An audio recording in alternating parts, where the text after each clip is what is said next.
Hi, എല്ലാവർക്കും Sony four ടിപ്സിലേക്ക് സ്വാഗതം. ഇന്ന് നമ്മൾ നോക്കാൻ പോകുന്നത് വാക്സ് ബിഗോണിയ എന്നറിയപ്പെടുന്ന ചെടിയുടെ കെയറിങ്ങിനെ കുറിച്ചാണ്.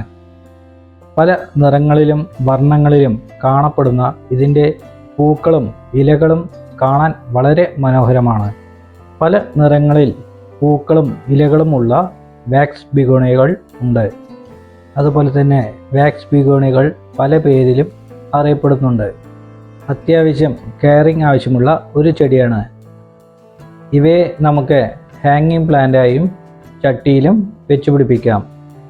ചെടി നട്ടുകൊടുക്കുമ്പോൾ പ്രധാനമായും നോക്കേണ്ടത് ഇത് നടാൻ ഉപയോഗിക്കുന്ന പോട്ടി മിക്സ് ആണ്. നല്ലപോലെ വെള്ളം വാർന്നു പോകുന്ന ഒരു പോട്ടി മിക്സിൽ വേണം ചെടി നട്ടുകൊടുക്കേണ്ടത്. നല്ലപോലെ വെള്ളം വാർന്നു പോകാൻ വേണ്ടി ചട്ടിയുടെ ചുവട്ടിലുള്ള ഹോളിൽ ഇതേപോലെ തെർമോക്കോളോ അല്ലെങ്കിൽ ഓട്ടിൻ കഷ്ണങ്ങളോ ഇട്ടുകൊടുക്കാം. അതുപോലെ തന്നെ ഇതിന് വെയിൽ ആവശ്യമില്ല. നല്ലപോലെ വെളിച്ചം കിട്ടുന്ന ഭാഗത്ത് ഇതിനെ വെച്ചു കൊടുക്കാം.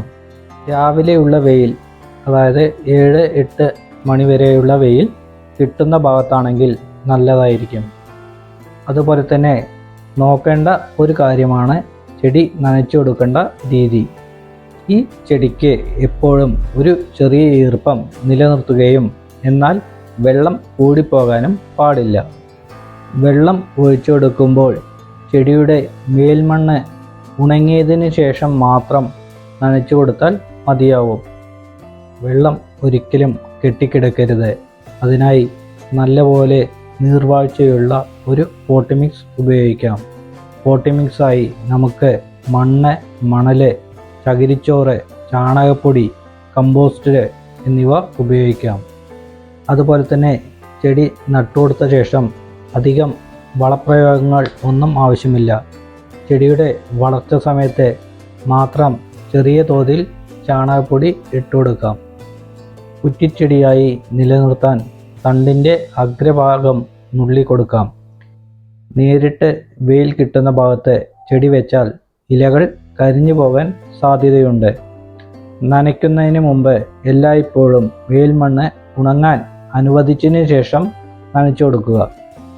അമിതമായി നനയ്ക്കുന്നത് ഇലകൾ മഞ്ഞ നിറമാകുന്നതിനും വേരുകൾ ചീയുന്നതിനും കാരണമാകും. ചെടി നശിച്ചു പോകുന്നതിന് പ്രധാനമായുമുള്ള കാരണം ചെടിയുടെ ചുവട്ടിൽ വെള്ളം കെട്ടിക്കിടക്കുന്നത് മൂലമാണ്.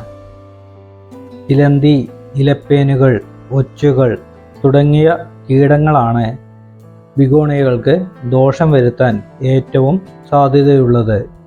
കീടനാശിനിയായി വേപ്പെണ്ണ നേരിയ തോതിൽ തെളിക്കുന്നത് നല്ലതായിരിക്കും.